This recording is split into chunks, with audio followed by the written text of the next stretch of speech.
Tuesday, January 16. I'm Anthony Davis. This is 5-Minute News. Republican candidates trying to stop disgraced former President Donald Trump from being the party's White House nominee turn today to New Hampshire, the next nominating contest, having lost to the former president by significant margins in Iowa.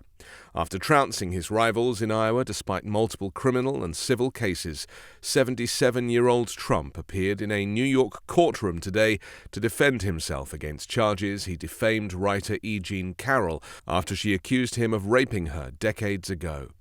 More than half of Iowa voters stuck with Trump, propelling him toward what looks set to be a close and acrimonious rematch against Democratic President Joe Biden in the campaign for November's presidential election. Florida Governor Ron DeSantis finished well behind Trump in second place, pushing former UN Ambassador Nikki Haley into third place in Iowa.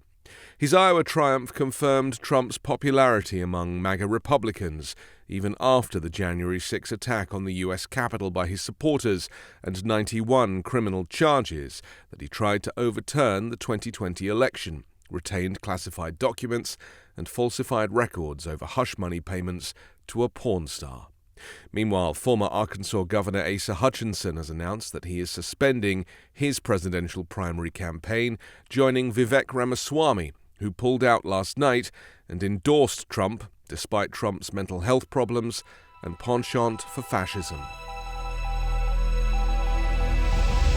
The U.S. military carried out a new strike in Yemen today against anti-ship ballistic missiles in a Houthi-controlled part of the country as a missile struck a Greek-owned vessel in the Red Sea. Disruptions to Red Sea shipping caused by Houthi attacks will push up prices of consumer goods in Europe in particular, an executive from port and freight operator DP World said, as the impact on commerce increased. The Iran-allied Houthi militia has threatened to expand its attacks to include U.S. ships in response to American and British strikes on its sites in Yemen.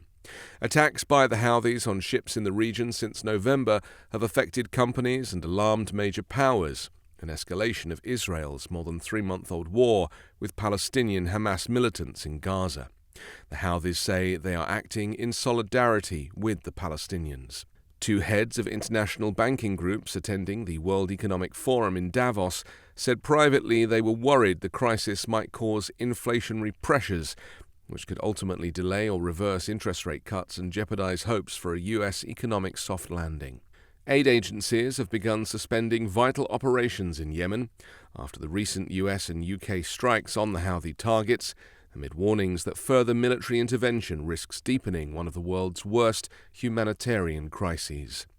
A coalition of 23 aid organizations operating within the Gulf state issued a joint statement today, warning that military escalation will further compromise their ability to deliver critical services while worsening living conditions for millions of people in Yemen. A federal judge is siding with the Biden administration and blocking JetBlue Airways from buying Spirit Airlines, saying the $3.8 billion deal would reduce competition. The Justice Department sued to block the merger, saying it would drive up fares by eliminating Spirit, the nation's biggest low-cost airline. JetBlue argued that the deal would help consumers by making JetBlue a stronger competitor against bigger rivals that dominate the U.S. air travel market. U.S. District Judge William Young, who presided over a non-jury trial last year, said in the ruling today that the government had proven that the merger would substantially lessen competition and violated a century-old antitrust law. Shares of Spirit Airlines plunged more than half almost immediately, while JetBlue's shares gained 8%.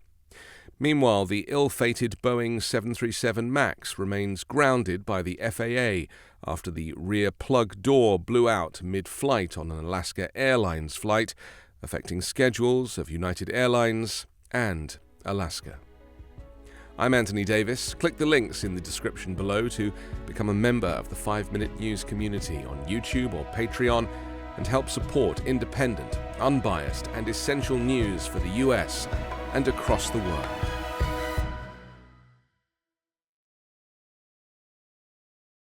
With HelloFresh, you get farm-fresh, pre-portioned ingredients and seasonal recipes delivered right to your doorstep.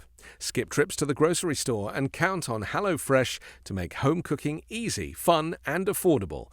That's why it's America's #1 meal kit. Whether your resolution is to save money or eat better or just stress less, HelloFresh is here to help you do all three.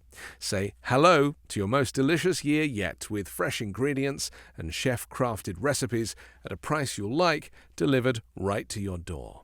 They say breakfast is the most important meal of the day. Well, HelloFresh agrees. In fact, they're giving all subscribers free breakfast for life. That means you'll enjoy a totally free breakfast item with every single HelloFresh delivery. Now that is worth waking up early for. My own experience with HelloFresh has been really positive, and it's encouraged me to actually cook myself more and think about what I'm cooking and what I'm eating. Go to hellofresh.com/5minutefree and use code 5minutefree for free breakfast for life. One breakfast item per box while subscription is active. That's free breakfast for life at hellofresh.com/5minutefree with code 5minutefree. HelloFresh, America's #1 meal kit.